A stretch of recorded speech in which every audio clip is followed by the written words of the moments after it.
Oke, assalamualaikum warahmatullahi wabarakatuh.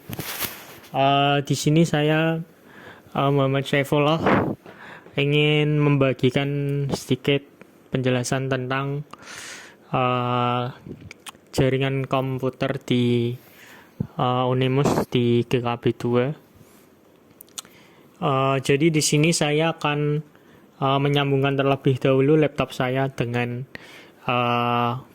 Unimus GKB 2, WiFi Unimus GKB 2.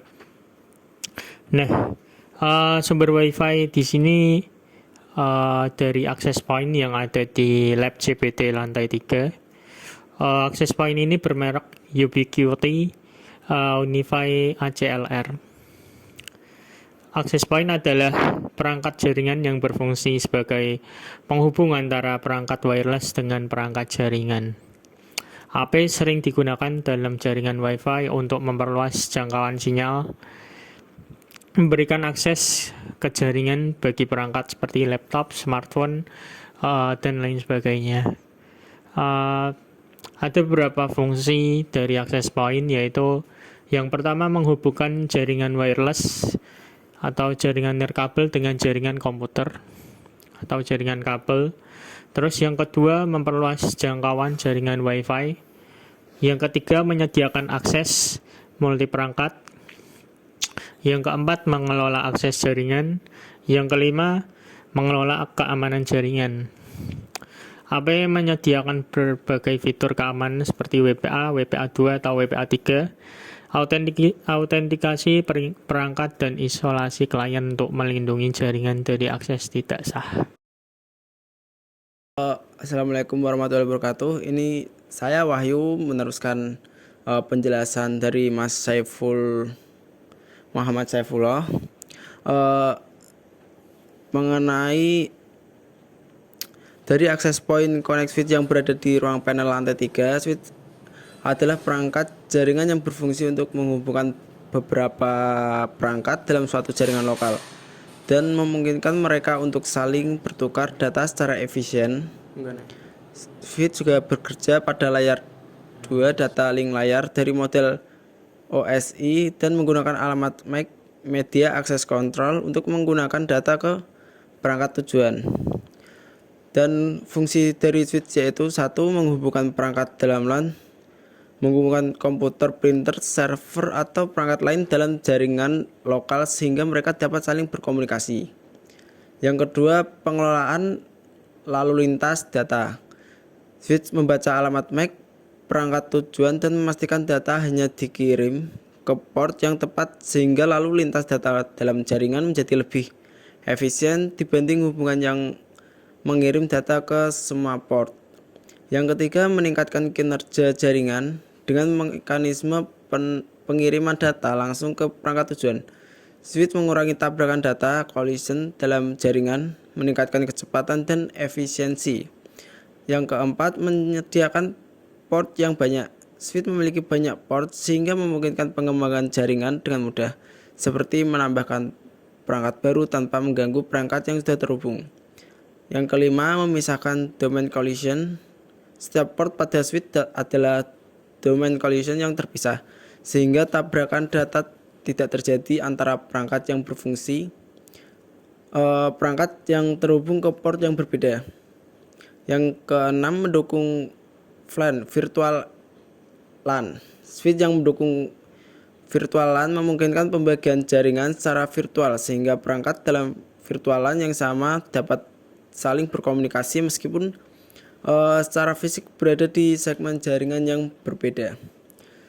Dan ini beberapa jenis-jenis switch yang ada di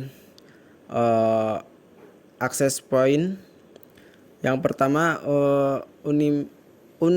unmanaged switch, tidak memerlukan konfigurasi, biasanya digunakan untuk jaringan kecil atau rumah. Yang kedua, managed switch, memungkinkan konfigurasi dan kontrol jaringan. Ini cocok untuk jaringan skala besar yang membutuhkan fitur seperti virtual LAN, cost, quality of service, dan manajemen jarak jauh. Yang ketiga, layer 3 switch berfungsi seperti router dengan kemampuan pengalihan data berdasarkan alamat IP selain menggunakan alamat MAC. Ini juga cocok untuk jaringan kompleks dengan kebutuhan routing. Assalamualaikum warahmatullahi wabarakatuh. Saya Hendra Prasetya. Saya akan meneruskan penjelasan dari Mas Wahyu. Kemudian dari switch tadi yang dijelaskan oleh Mas Wahyu di switch di ruang panel lantai 3. Kemudian switch tersebut terhubung ke router yang ada di server lantai 2, tepatnya di ruangan B207.1. Router adalah perangkat jaringan yang berfungsi untuk menghubungkan beberapa jaringan, baik jaringan lokal atau LAN maupun jaringan yang lebih luas atau WAN. Router bekerja pada layer 3 dari model OSI dan berperan dalam mengatur lalu lintas data dengan menggunakan alamat IP untuk menentukan jalur terbaik menuju tujuan. Fungsi utama router yang pertama, menghubungkan jaringan yang berbeda. Router memungkinkan jaringan yang berbeda untuk saling terhubung seperti jaringan lokal dengan jaringan internet. Contohnya, router menghubungkan rumah atau kantor ke penyedia layanan internet atau ISP. Yang kedua, routing paket data. Router meneruskan paket data antar jaringan berdasarkan alamat IP tujuan. Ia menentukan rute terbaik untuk mengirimkan data dengan menggunakan tabel routing dan protokol routing.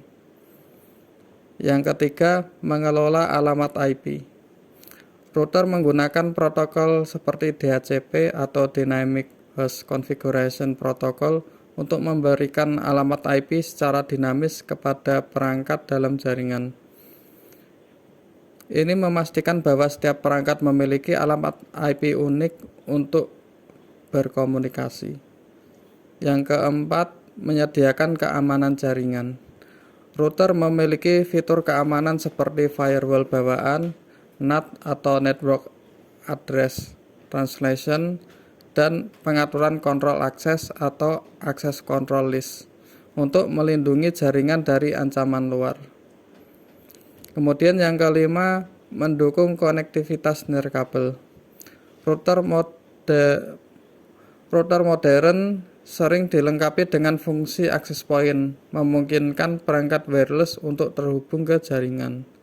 Yang keenam, mengatur lalu lintas jaringan. Router memastikan efisiensi dengan memprioritaskan data penting atau QoS atau Quality of Service dan mencegah kemacetan lalu lintas data. Yang ketujuh, membagi koneksi internet. Router membagi koneksi internet ke banyak perangkat dalam jaringan lokal sehingga semua perangkat dapat mengakses internet. Kemudian untuk jenis-jenis router, yang pertama, router rumah atau tingkat konsumen, digunakan di rumah atau kantor kecil untuk menghubungkan perangkat ke internet. Biasanya memiliki fitur WiFi bawaan. Yang kedua, router bisnis atau tingkat enterprise, digunakan di perusahaan besar dengan kebutuhan jaringan kompleks, mendukung fitur seperti VLAN, load balancing, dan manajemen jaringan yang lebih canggih. Yang ketiga, router virtual atau software router. Router berbasis perangkat lunak yang berjalan di server atau mesin virtual, cocok untuk lingkungan jaringan berbasis cloud. Yang keempat, core router adalah router berkecepatan tinggi yang digunakan di inti jaringan besar seperti ISP untuk mengelola lalu lintas data utama.